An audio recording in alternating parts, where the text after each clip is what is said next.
எடுத்த உடனே டக்குன்னு நான் உள்ள வந்து சினிமா தகுதி மட்டுமே அரசியலுக்கு தகுதி அல்ல. கரூர்ல 41 பேர் செத்ததுக்கு காரணம் அந்த இட நெருக்கடியால் தான் செத்தான். ஆமாங்க, நடிகரை பார்க்கறதுக்கு எல்லாம் அழுதுன்னு மைக்கேல் ஜாக்சனை பார்த்து அழற மாதிரி அழகாளுக்கு பொண்ணுங்கெல்லாம் 57 ஆரம்பிச்ச கட்சி கிட்டத்தட்ட 50 வருஷம் ஆகுது. அந்த கட்சியில நீ போன உடனே உனக்கு சீட்டு கொடுத்துருவாங்க. ஏவிஐ மூவி மேக்கர்ஸ் சேனல் நேயர்களுக்கு வணக்கம். நம்ம இன்னைக்கு யாரை மீட் பண்ண போறோம் அப்படின்னு பாத்தீங்கன்னா 35 வருடங்களாக தமிழ் சினிமாவில் தனது நகைச்சுவை மூலமா மக்களை மகிழ்வித்து வரும் காமெடி நடிகர் சவுந்தர் அவர்கள்ட்ட தான் பேச போறோம். அவர்கிட்ட நிறைய கேள்வி இருக்கு, அவர்கிட்ட நிறைய பதில் இருக்கு. வாங்க நிகழ்ச்சிக்குள்ள போலாம். வணக்கம். ஏவிஐ மூவி மேக்கர்ஸ் யூடியூப் சேனலுக்கு என்னோட வணக்கம். நான் நடிகர் சவுந்தர் பேசுறேன். நிறைய கேள்வி வச்சிருக்காங்க, பதில் சொல்ல தயாரா இருக்கேன். அது மாதிரி நிறைய விஷயங்கள் இருக்கு. அதனால சினிமாவை நீங்க சர்வே பண்ண முடியாது. இந்த ஜிபி முத்து கூட வந்து நடிக்க வந்தான், ஏதோ ஆமா நிறைய பேர் வந்தாங்க, அதெல்லாம் வேலைக்கு ஆகாது. இப்போ உள்ள தமிழ் நடிகர்கள்ல உங்களுக்கு பிடித்த, நீங்க பார்த்து வியக்கிற ஒரு காமெடியன் ஒருத்தங்க சொல்லுங்க. இப்போ இருக்கிற காமெடியெல்லாம் ஓகே, அவ்வளோதான். யோகி பாபு சொன்னா அப்படி ஒரு பேட்டியில் எனக்கு ரொம்ப கரெக்டாக இருந்தது, யதார்த்தமாக இருந்தது. ஏதோ இந்த மூஞ்சை வச்சு ஓட்டுறேன்னா அப்படின்னு அப்படி கோபிநாத் இருக்காருல்ல, நீ கோபிநாத்தில் ஏதோ இந்த மூஞ்சை வச்சு ஓடி நிற்குது நான் வண்டி அப்படின்னாரு. அதான் என்னன்னாங்க, இது காமெடின்றது வந்து இப்போ செந்தில் அண்ணனுக்கு ஒரு இன்னோசன்ட் ஃபேஸ் இருக்கும். ஆனால் அவங்க 2 பேருக்கு ஒருத்தர் எழுதுறாருல, அண்ணே என்னண்ணே இது இதாண்டா இது கருவட்டி தலையா, இது வந்து போட்டால் தான் லைட் தெரியும். ஆனால் இதுவானே அந்த பல்பை உடச்சிருவாங்க டேய். அதே மாதிரி அந்த அந்த அந்த அந்த சென்ஸ் ஆஃப் ஹியூமர்னு இருக்கணும். அது இருந்தால் தான் நீங்கள் பண்ண முடியும். இது ட்ராக்காக இருக்குது. இப்போ நீங்கள் ஒரு யோகி பாபு இல்லை சூரி வரைக்கும், சூரி கூட வந்து ட்ராக்கில் வந்திருந்தார், அப்படி ஹீரோ ஆகிட்டார். இப்போ எல்லாம் சந்தானம் செம்ம காமெடி, ஆனால் சந்தானம் வந்து ஹீரோ ஆகிட்டார். இப்போ இறங்கிலாம் காமெடி பண்ண முடியாது. ஸோ இது மாதிரி பஞ்சாயத்து வடிவேலு, ஸோ எல்லாருமே பார்த்தீங்கன்னா விலகி ஏன்னா அப்புறம் ஒரு ஸ்டேஜில் நல்லா சம்பாதிச்சாச்சு, பேர் வாங்கியாச்சு, புகழ் வந்துருச்சு, ஒரு ஸ்டேல் ஆயிடும். என்னடா நமக்குன்னு ஒரு பாட்டு இல்லாமல் போயிடுது, சே இவ்வளோ நடித்து என்ன பண்ணுறது, ஒரு நமக்குன்னு ஒரு ஹீரோயின் இல்லையே. அதுதான் உள்ள பார்த்தீங்கன்னா அதான் இல்லை வந்து ஹீரோ கவனிக்கப்படுற மாதிரி தமிழ் சினிமாவில் வந்து காமெடியன்ஸ் வந்து கவனிக்கப்படலை, அதனால அவங்க மேபி ஹீரோவை தேடுறாங்களா? கவனிக்கப்படல. நீங்கள் ஏங்க இன்னைக்கு வந்து நீங்கள் வடிவேலு கூட நடித்த ஹீரோக்கள் இருக்காங்களா, அவங்க இப்போ வந்து யூடியூப்பில் உள்ளே போய் பார்த்தீங்கன்னா வடிவேலு ஜாஸ்தியாக இருக்குமா, அந்த ஹீரோக்கள் ஜாஸ்தியாக இருக்குமா? வடிவேல் தான் ஜாஸ்தியாக இருக்கும். அவரோட மீம்ஸ் தான் ஜாஸ்தியாக இருக்கும். ஆமாம், அவரோட காமெடி ஐயோ ஐயோ இந்த மாதிரி டைலாக் தான் ஜாஸ்தியாக இருக்கும். அவர் கூட நடித்த எத்தனையோ நடிகர்கள் இருப்பாங்கள்ல, அவங்களுடைய காமெடியெலாம் இருக்காது. ஏன்னா பெரிய நடிகர்கள்னு ஒரு இருக்காங்கல்ல, இப்போ அவங்களோட டைலாக்ஸ் தானே இதாகுது. இப்போ சின்ன நடிகர் வராங்க, ஒரு 4 படம் நல்லா பண்ணுறாங்க, அதுக்கு மேலே அவங்களால சஸ்டெயின் பண்ண முடியல தமிழ் சினிமாவில். ஸோ அப்படிங்கிறப்ப ஹீரோவாக சர்வே பண்ணுறது ரொம்ப கஷ்டமா, இல்லை காமெடியனாக சர்வே பண்ணுறது கஷ்டம்னு நினைக்கிறீங்களா? இல்லை காமெடியனா சர்வே இல்லை, ரெண்டுமே கஷ்டங்க. ஹீரோன்றது வந்து சும்மா கிடையாது. அது வந்து நீங்கள் வந்து டான்ஸ் ஆடணும், இப்போ நிறைய விஷயங்கள், சும்மா ஃபைட் பண்ணணும், சிரிக்கணும், காதல் பண்ணணும், அழ வைக்கணும். இப்போ தேங்காய் சீனிவாசன் நல்ல காமெடியன், செம காமெடியன். அந்த தில்லு முள்ளுன்னு ஒரு படம் எடுத்து பாருங்க, பிச்சு எரிஞ்சிருப்பார். ஆனால் அவர் ஒரு படத்தில் டூயட் பாடுறார் கேஆர் விஜயா கூட, சகிக்க முடியல. தேங்காய் சீனிவாசன் அவ்வளோ ரசிகன். ஆனால் கமெண்ட்டை பார்த்தீங்கன்னா அப்படி இருக்கு. அது உண்மைதான், அவருக்கு வரல, அது ரொமான்ஸ் வரல அவருக்கு. பாக்கியராஜ் சார் அந்த நேரத்தில் சொல்லுவார்ல, யோ கொஞ்சம் ரொமான்ஸாக மூஞ்சி வச்சுக்க அம்பிகா வரல, யோ அதுக்கு முதல்ல இருந்ததே பெட்ரியா அப்படின்னு. அந்த மாதிரி அந்த ரொமான்ஸ் ஒரு பாட்டுக்கு இப்போ எம்ஜிஆருக்கு வரும், தலைவர் இப்போ எம்ஜிஆர் புரட்சி தலைவருக்கு வரும், சிவாஜி சார் பண்ணுவார், ஸோ ரஜினி சார் பண்ணுவார், கமல் சார் பண்ணுவார். ஸோ இந்த மாதிரி ஆர்டிஸ்ட்லாம் பண்ணுவாங்க. ஆனால் அந்த ஒரு ரொமான்ஸ் பண்ணுறது அது பெரிய கலைங்க. ஹீரோவாக நடிக்கிற விஜய், ஏன் அதனால விஜய் ஒரு மாஸ் எது? நீங்கள் கில்லின்னு ஒரு படம் இல்லை, விஜய் தவிர வேறு யாரும் பண்ண முடியாது, எழுதி தருவேன். ஆனால் ஆஸ் அன் ஆக்டராக சொல்கிறேன், அது ரொம்ப கஷ்டம். அது ஒரு அழுமூஞ்சி இப்படி வச்சுக்கிட்டு அம்மா கிட்ட பேசுறது, ஒரு ஹீரோயினை மறைச்சி வச்சுட்டு நடிக்கிறது, தங்கச்சிக்கிட்ட அந்த தங்கச்சிக்கிட்ட பண்ணுறதுலாம் வந்து அதெல்லாம் வந்து ஒரு ஒரு நல்ல ஆக்டரால் தான் பண்ண. ஆமாம், வெளியில் வந்து ஒரு நல்ல ஒரு மாஸ் ஹீரோவான ஒரு பையன் வீட்டில் வந்து அப்பாவுக்கு பயப்படுறது, அம்மாவோட செல்லமாக இருக்கிறது, நடிக்கிறது, தங்கச்சிட்ட விளையாடுற கேரக்டர், அது வந்து ஒரே படத்தில் ஒரு 4-5 கேரக்டர் இருந்தது, அது நல்லா பண்ணியிருப்பார். ஸோ அதனால் சும்மாலாம் வர முடியாது. இப்போ அஜித்துக்குன்னு அவருக்கு ஒரு மாஸ், அஜித்னா அவரு டைப், அவர் அப்படியே சொல்கிறல்ல அப்படி சொல்லிட்டு அந்த ஒரு பேஸ்ட் வாய்ஸில் பேசிட்டு அது மாறினார். முதல்ல வேற மாதிரி இருந்தது. ரெட்டுன்னு ஒரு படத்தில் அட்டகாசலாம் ஒரு மாதிரி நடிச்சிருந்தார். அதுக்கப்புறம் அந்த பில்லா 2 வந்தது இல்லை, அதுலேருந்து அவரோட ஸ்டைல் கொஞ்சம் மாறிச்சு. அதனால் ஒவ்வொரு நடிகர்களும் ஒரு ஸ்டைல். ஹீரோ நடிக்கிறது ரொம்ப கஷ்டங்க, காமெடியாக நடிக்கிறது கஷ்டம். அதுதான் சொல். இப்போ ஏன் எல்லாரும் கேட்குறாங்க முதல்ல மாதிரி ஏன் காமெடி இல்லை, முதல்ல மாதிரி ஏன் காமெடி இல்லைன்னா, காமெடி இருந்தால் தானே சிரிக்க முடியும். காமெடி வரல, அதுக்கு என்ன பண்ண முடியும்? ஒருவேளை ஸ்கிரிப்ட் எழுதுறது பற்றாக்குறை, காமெடி ஸ்கிரிப்ட் எழுதுறதுக்கு ஆட்கள் கம்மியாக. அதுவும் இல்லை. வீரப்பண்ணன் ஒருத்தர் இருந்தார், எக்ஸ்ட்ரானரி எழுது காட்டுத்தர. அவர் தான் கவுண்டமணியனுக்கு, செந்திலுக்கு, அந்த நேசம் பூசி காமெடிலாம் அவர் தான். அந்த ஏழு வீட்டில் அழகிறது இருக்குல்ல, அது கோவை சரலா மேட்ரு எல்லாம் அவர் தான் எழுதினார். ஸோ அதனால் அது மாதிரி ரைட்டரும் கிடையாது, ரொம்ப கம்மி. ஆர்கே ராதாகிருஷ்ணன் ஒரு ரைட்டர் இருக்கு, அப்படி ரொம்ப எண்ணி எடுக்கலாம். விஜய் அவர்கள் வந்து அரசியல் கட்சி ஆரம்பிச்சிருக்காங்க இல்லையா? இப்போ அதை பற்றின உங்களோட கருத்து என்ன? அரசியல் யார் வேணாலும் வரலாமே. ஆனால் என்னென்னா, இவங்க எல்லாரும் சொல்கிறது, உதாரணம் எடுத்துக்கிறது யாரும் எடுத்துக்கோங்க, தலைவரை தான் எடுப்பாங்க. எம்ஜிஆர் வந்து 62லேருந்து திமுக ட்ராவல் பண்ணுறாரு. அப்போ அவருக்கு படங்கள் வந்து சின்ன சின்ன படங்கள் பண்ணிட்டு இருக்காரு. ஹீரோ நடிச்சிட்டாரு, இருந்தாலும் மறுபடியும் வில்லனாக நடிக்கிறாரு, ஒரு மாதிரி கேரக்டர் பண்ணுறாரு, மாறி மாறி பண்ணிட்டு இருக்காரு. 67ல் மலைக்கல்லன் பண்ணதுக்கு அப்புறம் தான் அவர் ஸ்ட்ராங்காக அரசியலுக்குள்ளே வர்றாரு. அது முன்னாடி இருந்தார் 62லேருந்து 67 வரைக்கும். அதுக்கப்புறம் அவருக்கு நிறைய போஸ்டிங், எம்எல்ஏவாக இருந்தார், எம்எல்சியாக இருந்தார், பொருளாளராக இருந்தார். ஃபுல்லாக ட்ராவல் பண்ணுறாரு அரசியலை, மக்களை பார்க்குறாரு, மக்களுக்காக நிறைய விஷயங்கள் பண்ணுறாரு. இதுக்காக பண்ணல அவருக்கு இயற்கையான குணமே தானம் பண்ணுறது, தர்மம் பண்ணுறது. அவருக்கு நிறைய கதைகள் இருக்குது, நிறைய புத்தகம் படிச்சிங்கன்னா நிறைய விஷயங்கள் தெரியும். நிறைய பேர் பேசி கேட்டிருக்கு, சுகி சிவம்லாம் பேசியிருக்காரு எம்ஜிஆர் தலைவரை பற்றி. அப்போ அந்த மாதிரி அவங்களுக்கு வந்து தகுதி இருக்குது. நீ எடுத்த உடனே டக்குன்னு நான் உள்ள வந்து அரசியல் சினிமா தகுதி மட்டுமே அரசியலுக்கு தகுதி அல்ல.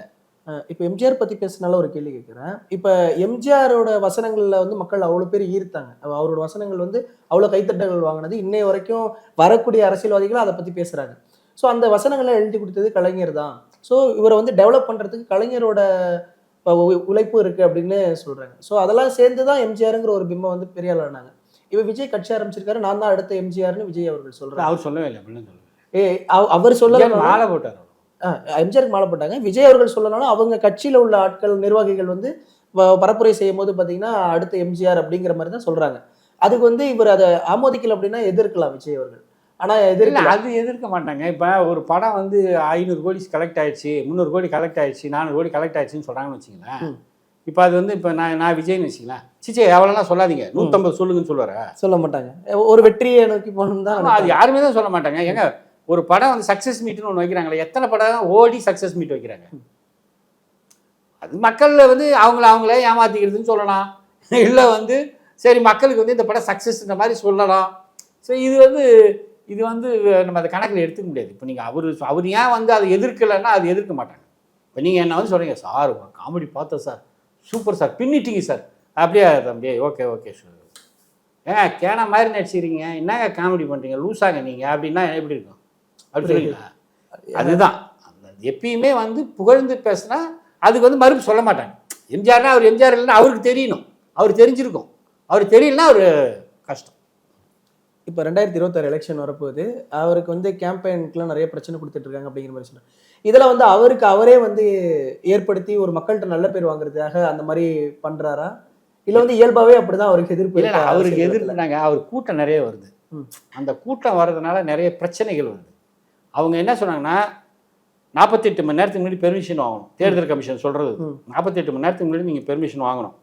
அந்த பெர்மிஷன் வாங்குற இடம் எப்படி இருக்கணும்? பெரிய இடமா இருக்கணும், கூட்டம் கூடுதல 50,000 பேர் வரான்னு வச்சுக்கலாம், 20,000 பேர் வரான்னா அந்த அதுக்கேற்ற இடமா இருக்குன்னு. அந்த மாதிரி இருந்தால் பிரச்சனை வராது. கரூரில் 41 பேர் செத்ததுக்கு காரணம் அந்த இட நெருக்கடியால் தான் செத்தான். ஸோ அந்த மாதிரி இருக்கக்கூடாது, இனிமேல் ஃபியூச்சரில் இப்படி ஆயிடக்கூடாதுன்றதுனால ப்ரீகாஷனாக எடுக்கிறாங்க. பட் அது தப்பு இல்லை. ஆனால் இப்போ ஓரளவுக்கு ரெஸ்ட்ரிக்ஷன் பண்ணிட்டாங்க. இப்போ நேற்று பாண்டிச்சேரி வரதா இருந்தது, கடலூர் வரதா இருந்தது. பாண்டிச்சேரி எலெக்ஷன் நடந்ததுனால கடலூர் கிடையாது, அதனால் அவர் காரைக்குடி மாற்றிட்டார். ஸோ அது முன்ன பின்ன எல்லா அரசியலில் ஆரம்பிக்கும், எம்ஜிஆருக்கும் நிறைய இருந்தது, எல்லாருக்கும் இருக்கும். அதையெல்லாம் தாண்டி நீங்கள் ஜெயிக்கிறது தான் ஒரு மனுஷனுக்கு வெற்றிக்கு அழகு. நீங்கள் போரில் போகிறீங்க, போரில் கலந்துக்கிறீங்க, நேராக போய் எல்லாரும் திங்கின்னு அடித்து சாவ வச்சு நேராக வந்துருக்கீங்க. இப்போ ஈரான் வந்து அமெரிக்கா அடிச்சுது, அமெரிக்கா என்ன நினச்சி அடித்தான்? ஈராக் மாதிரி நம்ம அவ்வளோதான் 5 நிமிஷம் தான் நினச்சான். ஆமாம், ஈரான் உடல இல்லை. அதுதான் சொல்கிறேன், நீங்கள் எப்பயுமே ஒரு விஷயத்தை அனுசரித்து இவனுக்கு எவ்வளோ பவர் இருக்குது இதை பண்ணுவானான்னு யோசிச்சுட்டு. ட்ரம்ப் என்ன நினச்சாரு, ஈராக்கு சத்தாம் ஹுசைனே பார்த்தவனா நினச்சிருப்பாரு. அவன் ஈரான் வந்து பின்னிட்டான், கோமேனி கொண்டதுக்கப்புறம் வாயால் அப்படின்னு சொல்லிட்டு அடி பின்னி எடுத்துறான். இப்போ விஜயோட அரசியல் வருகை இந்த நேரத்துல சரின்னு நினைக்கிறீங்களா நீங்க? சரி தவறுன்னு நான் சொல்ல முடியாது தம்பி, அவரு தான் முடிவு எடுக்கணும். பட் அவருக்கு ஒரு மாசு, இருக்கு. அந்த மாஸ் ஓட்டாக மாறினால் பிரியும், ஓட்டு பிரியும், கண்டிப்பாக பிரியும். அதாவது ஒரு ஒரு இப்போ சாலிடாக ஒரு கட்சி ஜெயிக்குதுன்னு வச்சுங்க, அந்த இடத்துல வந்து ஒரு 2000 ஓட்டு வித்தியாசத்தில் ஜெயிக்கும், 1000 ஓட்டு வித்தியாசத்தில் ஜெயிக்கும், இவருக்கு ஒரு 5000 ஓட்டு போயிடும். ஸோ இது பிரிஞ்சு அதில் தான் பெர்சன்டேஜ் வர்றது. ஓகே, ஒரு பெர்சன்டேஜ் ஒரு 20% வராருன்னு வச்சுங்க, உதாரணத்துக்கு சொல்கிறேன், 10% 5% வராருன்னு வச்சுங்க. நாளைக்கு இந்த 26 முடிஞ்சு 31 எலெக்ஷன் இருக்குல்ல, அதில் அவர் கூட கூட்டணி வைக்கிறது இப்பயே பிஜேபி பேசிட்டு இருக்காங்க. இன்னைக்கு பேப்பரில் பார்த்தீங்கன்னா அவர் சொல்லியிருக்காரு, நாங்கள் வந்து ஆதரவு கேட்போம் விஜய் கிட்டன்னு 26 எலெக்ஷனில் சொல்கிறாரு. இப்போ வரப்போகிற எலெக்ஷன்லேயே ஆதரவு கேட்போங்கிறாரு பிஜேபியில். ஸோ அதனால் வந்து அது வர்றது தப்பு இல்லை, ஏன்னா ஒரு மாஸ் ஹீரோ எல்லாத்தையும் விட்டு வரேன்னு சொல்கிறாரு. ஓகே, இப்போ வந்து விஜய் வந்து கட்சி ஆரம்பிச்சிருக்காரு. விஜய் வந்து ஒரு மிகப்பெரிய இளைஞர் படையை வந்து கொண்டிருக்காரு. ஆனால் அவர் வந்து திரையில் இருக்கிறதுக்கும் பொதுத்தளத்தில் இருக்கிறதுக்கும் நிறைய டிஃப்ரெண்ட் இருக்குது. குறிப்பாக சொல்லணும்னா அவர் கூட 25 வருடம் ட்ராவல் பண்ண பிடி செல்வகுமார் அவர்கள் அவரோட உதவியாளராக இருந்தார். அவரே வந்து அவரை பற்றி நிறைய விமர்சனங்களை வச்சுட்டு வர்றாரு. இது எப்படி பார்க்குறீங்க? ஒரு அரசியல் கட்சி தலைவருக்கு இது வந்து ஒரு நல்ல தகுதின்னு பார்க்குறீங்களா நீங்கள்? இல்லை, அவர் தகுதி இருக்குது தகுதி இல்லை அதெல்லாம் விட்டுருங்க. பிடி செல்வகுமாருக்கு அவரை பற்றி பேசுறதுக்கு தகுதியே கிடையாது. ஏன் 25 வருஷம் அவரோட? நீங்கள் 25 வருஷம், இப்போ என் பொண்டாட்டி இருக்காங்க 25 வருஷம், எனக்கு அவங்களுக்கு கருத்து வேறுபாடு வருது, அவங்க போயிடுறாங்க பிரிஞ்சு என்னை பற்றி அவங்க மன்னவாரி தான் தூத்துவாங்க, சேர தான் அடிப்பாங்க. அவங்க நான் பண்ண நல்லது எதுவுமே சொல்ல மாட்டாங்க, ஏன்னா அவங்க ஸ்டாண்டில் அவங்க கரெக்டாக இருக்கணும்ட்டு அவங்க பண்ணுறாங்க. பிடி செல்வகுமார் உங்களுக்கு எப்படி தெரியும்? விஜய் கூட இருந்த பிஆர்ஓ வந்ததுனால தெரியும். அவரை ப்ரொடியூசர் ஆக்குனது விஜய் புலி படத்தில், புரியுதா? இவர் நான் தான் ஸ்ரீதேவி புக் பண்ணி கொடுத்தேன்.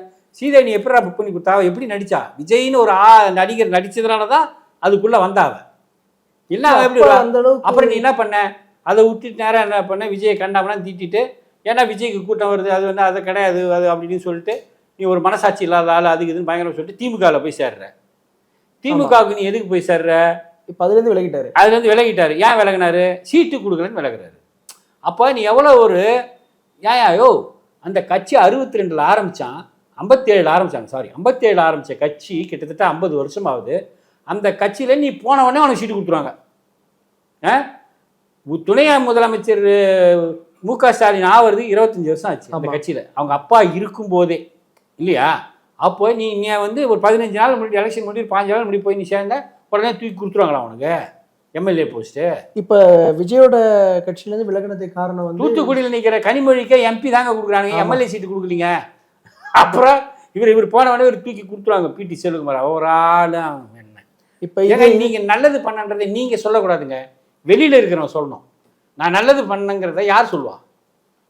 வெளியில் இருக்கிறவங்க இந்த வீட்டு அவர் ரொம்ப நல்ல டைப்புங்க, அவர் ரொம்ப நல்ல டைப்புங்க, அவர் ரொம்ப நல்ல டைப்புங்கன்னு வெளியில் இருக்கிற ஆட்கள் சொல்லணும். நான் நாகர்கோயிலில் நான் வந்து நான் தான் திட்டம் பண்ணியிருக்கேன், இந்த திட்டம் அவனெல்லாம் ஒரு ஆளு கரகம் முடிச்சு. ஆனால் ஒரு டேட்டாவோட தானே சொல்கிறாரு, 30 பள்ளிகள்கிட்ட திறந்திருக்காரு. எங்க டேட்டா நான் கூட தாங்க சொல்லுவேன். நான் நெல்லிக்குளத்தில் ஒரு 60 பள்ளிக்கூடம் கட்டியிருக்கேன், போய் பாருங்க. ஆனால் ஒரு ப்ரெஸ்ஸுக்கு முன்னாடி சொல்லணும்னா அது உண்மையாக இருக்கும் இல்லையா? ப்ரெஸ்ஸுக்கு முன்னாடி சொல்கிறது எல்லாமே பொய்ங்க. நீங்கள் என்ன பேசுகிறீங்க? ப்ரெஸ்ஸுக்கு முன்னாடி சொல்கிறது எல்லாமே உண்மையா? எந்த ப்ரெஸ்ஸுக்காரன் போய் நேராக போய் நாகர்கோயிலில் போய் பார்த்தானே? இல்லையா, கேள்வி கண்டிப்பாக கேட்பாங்கல்ல, இந்த மாதிரி என்னென்ன திறந்துருக்கீங்க அப்படின்ட்டு. இங்கே மெட்ராஸில் தான் அவர் பேட்டி கொடுத்துருக்கிறார். அவர் நாகர்கோயிலில் ஒன்று எடுக்கும். ஆமாம், நாகர்கோயிலில் எடுத்தாங்கன்னா நாகர்கோயில்காரன் எங்கே சார் கட்டிருக்கீங்கன்னு கேட்பான். அவனுக்கு தப்பாக எடுத்துக்காதீங்க, ப்ரெஸ்காரங்களுக்கு அவங்க வேலைக்கு அவங்களுக்கான ஊதியத்தை கொடுத்தீங்க, அவங்க அமைதியாகிடும். இதான் மேடம், ஓப்பனாக சொன்னேன். இப்போ உச்சத்தை விட்டுட்டு வந்திருக்கு அப்படின்னாங்க. ஆனால் அவர் கூட இருந்த 27 வருடம் வந்து அவரோட மனைவி வந்து அவங்க கூடயே இருந்திருக்காங்க. அவரோட எத்தனையோ இன்ப துன்பங்களை வந்து பார்த்துருப்பாங்க, அவர் கூட ஷேர் பண்ணியிருப்பாங்க. இப்போ அவங்க வந்து ரீசெண்டாக வந்து விவாகரத்துக்கு ஒரே வழக்கு போட்டிருக்காங்க. இது வந்து அவரோட அரசியல் வருகைக்கு வந்து ஒரு பின்னடைவாக இருக்கும் அப்படின்னு நீங்கள் நினைக்கிறீங்களா? இருக்கவே இருக்கு. யாரோட இதுக்குமே யாருமே எதுவுமே பின்னடைவாக இருக்காதுங்க. அதாவது ஒரே விஷயம் நல்லா கேட்டுங்க, மக்களுக்கு வந்து இப்போ வந்து இந்த விஷயத்துக்கு அப்புறம் தானே வந்து நேற்று திருநெல்வேலிக்கு தூத்துக்குடி படம் கூட்டம் பார்த்தீங்களா? அதுதான் கூட்டம் என்ன சொல்றாங்கன்னா, ஒரு நடிகரை பார்க்கறதுக்கு கூட்டம் வரும் அப்படின்னு. ஆமாங்க, நடிகரை பார்க்கறதுக்கு எல்லாம் அழுதுக்குன்னு மைக்கேல் ஜாக்சனை பார்த்து அழற மாதிரி அழகாக பொண்ணுங்கெல்லாம். இது ஒரு சரியான விஷயமா இருக்குமா? ஏன்னா இது வரைக்கும் எந்த ஒரு அரசியல்ங்கிறது வேற, ஒரு மைக்கேல் ஜாக்சனை பார்த்து அழுதாங்களா இல்லையா? கண்டிப்பா அழுதாங்க. ஏன்னா மைக்கேல் ஜாக்சன் நேரில் பார்க்குறான், அவன் கனவு கதாநாயகன். அவன் ஐயோ நேரில் பீட்டி பாட்டு போட போகிறான், ஐயோ என்னடா இது இல்ல இது வந்து ஒரு ஒரு தமிழ்நாட்டோட எதிர்காலத்துக்கு ஒரு கேள்விக்குறியா இல்லையா? ஏன்னா இந்த மாதிரியான ஒரு இளைஞர்களோட மனோநிலை இது வந்து மக்கள் தான் அவங்க விழிப்புணர்வோட இருக்கணுங்க. நீங்க மக்கள் எல்லாரையும் போய் உட்கார்ந்து தீர்த்து போறீங்களா? இல்ல இப்போ ஒரு நல்ல அரசியல் தலைவர்னா எப்படி இருக்கணும் அப்படின்னா, இப்போ வந்து ஒரு தன்னோட தொண்டர்களை வந்து நல்ல அரசியலமைப்பு பண்ணணும், அவங்கள வந்து தெளிவுபடுத்தணும் ஒரு கட்டாயம் இருக்கு. கிடையாது, அப்படிலாம் கிடையாது. அறியாமை யூஸ் பண்ணிக்கிறவர் விஜய். இல்லை அப்படிலாம் மாணிக்கம் தாகூர்னு ஒருத்தர் பேசியிருக்காரு, காங்கிரஸ் கட்சிக்காரரு. இளைஞர்கள் அரசியலுக்கு வரணும், இளைஞர்கள் அரசியலுக்கு வரணும் நிறைய பேர் பேசியிருக்காங்கல்ல. கண்டிப்பா கமலஹாசன் பேசியிருக்காரு, ஸ்டாலின் பேசியிருக்காரு, எடப்பாடியார் பேசியிருக்காரு. எல்லாருமே இளைஞர்கள். ஏன்னா எம்ஜிஆர் ஆரம்பிக்கும் போது இளைஞர்கள் இருந்த கட்சி தான் அது. ஆமா, அண்ணா ஆரம்பிக்கும் போது இளைஞர்கள் இருந்த கட்சி தான் அது. எல்லாரும் ஆரம்பிக்கும் போது இளைஞர்கள் தாங்க. அதுக்கப்புறம் ஒரு ஸ்டேஜில் தொய்வாயிட்டான் இளைஞர்லாம். அவங்க எப்பயுமே அப்படி தான் வருவாங்க, எல்லாம் அது மாதிரி ஆகிப்போச்சு. இப்போ விஜய் வருகைக்கு அப்புறம் நிறைய இளைஞர்கள் வரான்ல, அது வரவேற்க தகுந்த விஷயம். இளைஞர்கள் அரசியலுக்கு வரணுங்க. இப்போ வந்து இந்த ஓடிடி பிளாட்ஃபார்ம் வந்ததுலேருந்து பார்த்தீங்கன்னா இந்த பேன் இந்தியா மூவி அப்படின்னு சொல்லிட்டு இதாகுது. இதில் வந்து நடிகர்களோட சம்பளமும் உயருது. இப்போ முன்னாடி இருந்ததுக்கு இப்போ ஓடிடி வந்ததுக்கு அப்புறமும் இந்த பேன் இந்தியா மூவி அப்படிங்கிற ஒரு பிராண்ட் ஆகிறதுக்கும் நீங்கள் அதை எப்படி பார்க்குறீங்க? அது நல்ல சினிமாவோட வளர்ச்சியாக பார்க்குறீங்களா? அதை இல்லை, வளர்ச்சி தான் அது. இப்போ பேன் இந்தியான்றதே ஒன்று கிடையாது. எந்த படம் ஓடுதோ ஹிட் ஆகுதோ அதுதான் உண்மையிலே பேன் இந்தியா. பொதுவாக ஒரு 7 மொழியில ரிலீஸ் ஆனால் அது பேன் இந்தியா. அது கிடையாதுங்க. இப்போ அதுதான் இவர் சொன்னார், அழகாக சொன்னார். ராஜபார்வை டைரக்டரு சிங்கிதம் சீனிவாசராவ் சொன்னார். சுகாசினி அந்த அந்த படத்தோட ஒரு ஃபங்க்ஷனில் பேசுகிறாங்க, கமல் சார் சுகாசினி எல்லாம் பேசுகிறாங்க.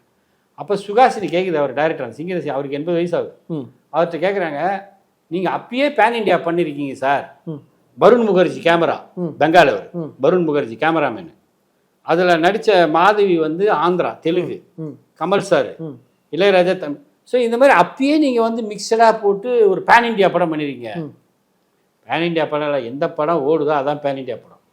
பிரபாஸ் இவ்வளோ செலவு பண்ணியிருந்தாங்க, என்ன சின்ன படம் ஒரு படம் எடுத்தாங்க. அதனால் பேன் இண்டியான்றது ஒன்று கிடையாது. பேன் இண்டியா இப்போ பாகுபலி இவங்க ஏன் சொல்லணும், இப்போ பேன் இண்டியான்னு இவங்களை பொறுத்த வரைக்கும் தெலுங்குலேருந்து ஒரு ஆர்டிஸ்ட்டு, கன்னடத்துலேருந்து ஒரு ஆர்டிஸ்ட்டு, ஹிந்தியிலேருந்து ஒரு ஆர்டிஸ்ட்டு. இப்போ இவர் எடுத்தார் பேர் தான் நம்ம இவர் லோகேஷ் கனகராஜ். என்னாச்சு இது?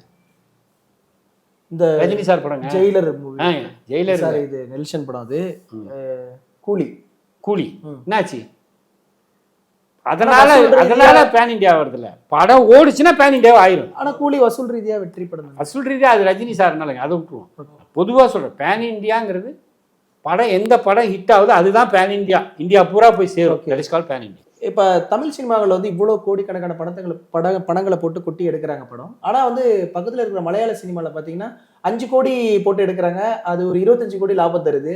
ஸோ அந்த மாதிரியான அந்த ஃபஸ்ட்டு காந்தாராவே பார்த்தீங்கன்னாலும் அந்த மாதிரி தான் இருக்குது. இப்போ லோ பட்ஜெட் மூவி வெற்றி கொடுக்கறதுக்கும் நிறைய பணம் போட்டு எடுக்கிறதுக்கும் என்ன டிஃப்ரெண்ட்? இல்லை இந்த மலையாள சினிமா எப்படி நீங்கள் பார்க்குறீங்க?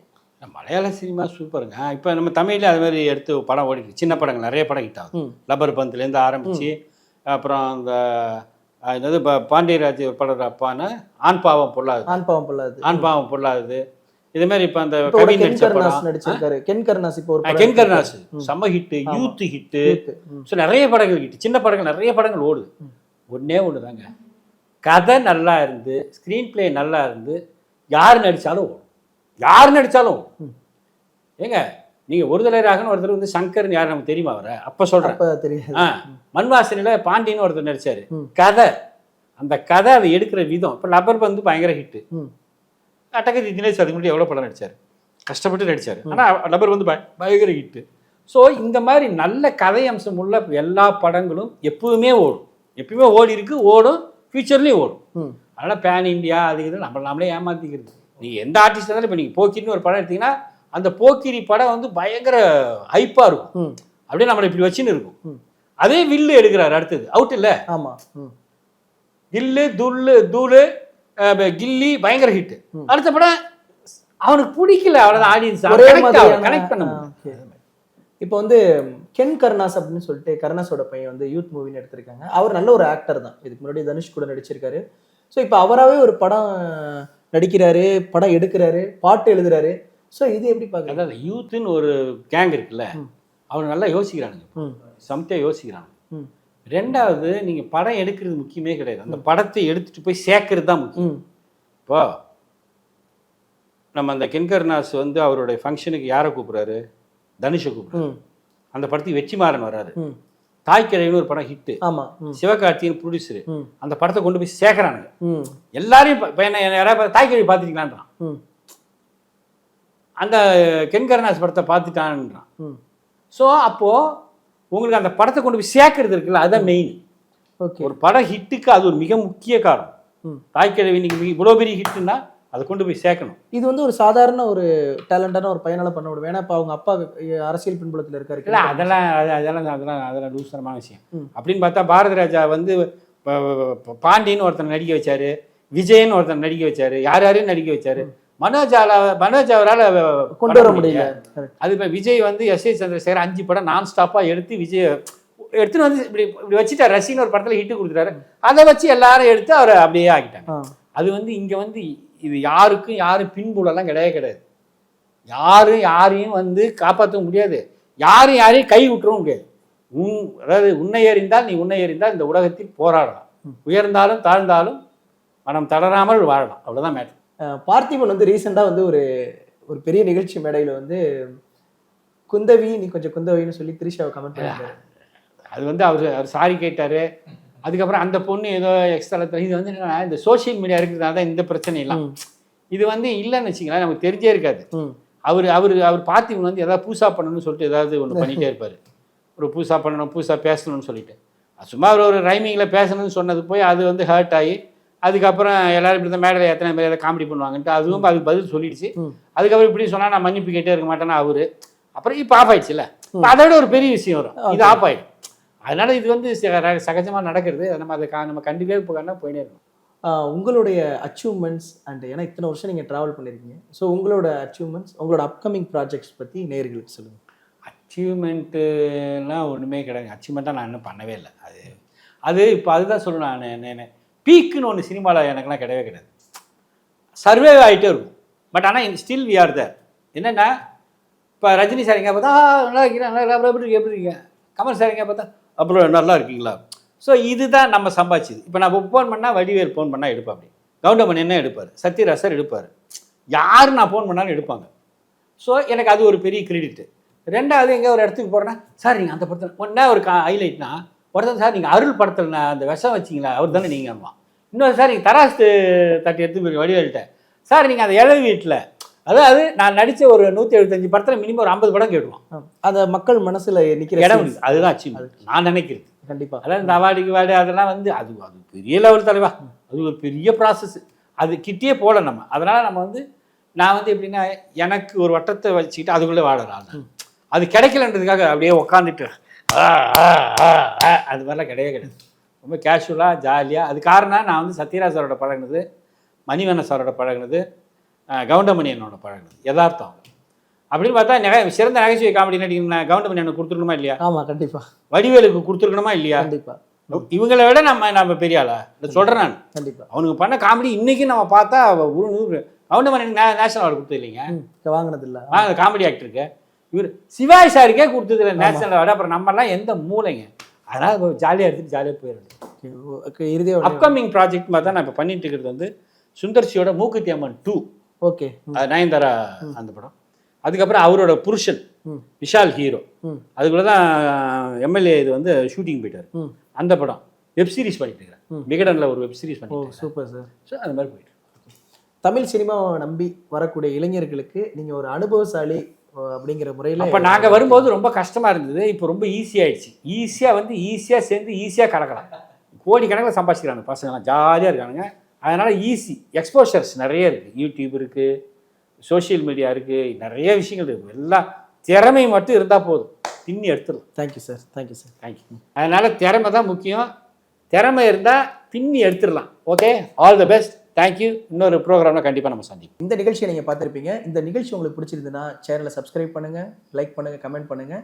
சினிமா பற்றின அத்தனை நிகழ்ச்சிகளும் இதில் வரும். ஏவிஐ மூவி மேக்கர்ஸ் சேனலை சப்ஸ்கிரைப் பண்ணுங்கள். ஏவிஐ மூவி மேக்கர்ஸ் யூடியூப் சேனலை லைக் பண்ணுங்கள், ஷேர் பண்ணுங்கள் அண்ட் மறக்காமல் சப்ஸ்கிரைப் பண்ணுங்கள். அண்ட் அது மட்டும் இல்லாமல் இந்த நிகழ்ச்சி பற்றின கமெண்ட் உங்களுக்கு ஏதாவது இருந்ததுன்னா கமெண்ட் செக்ஷனில் கமெண்ட் பண்ணுங்கள்.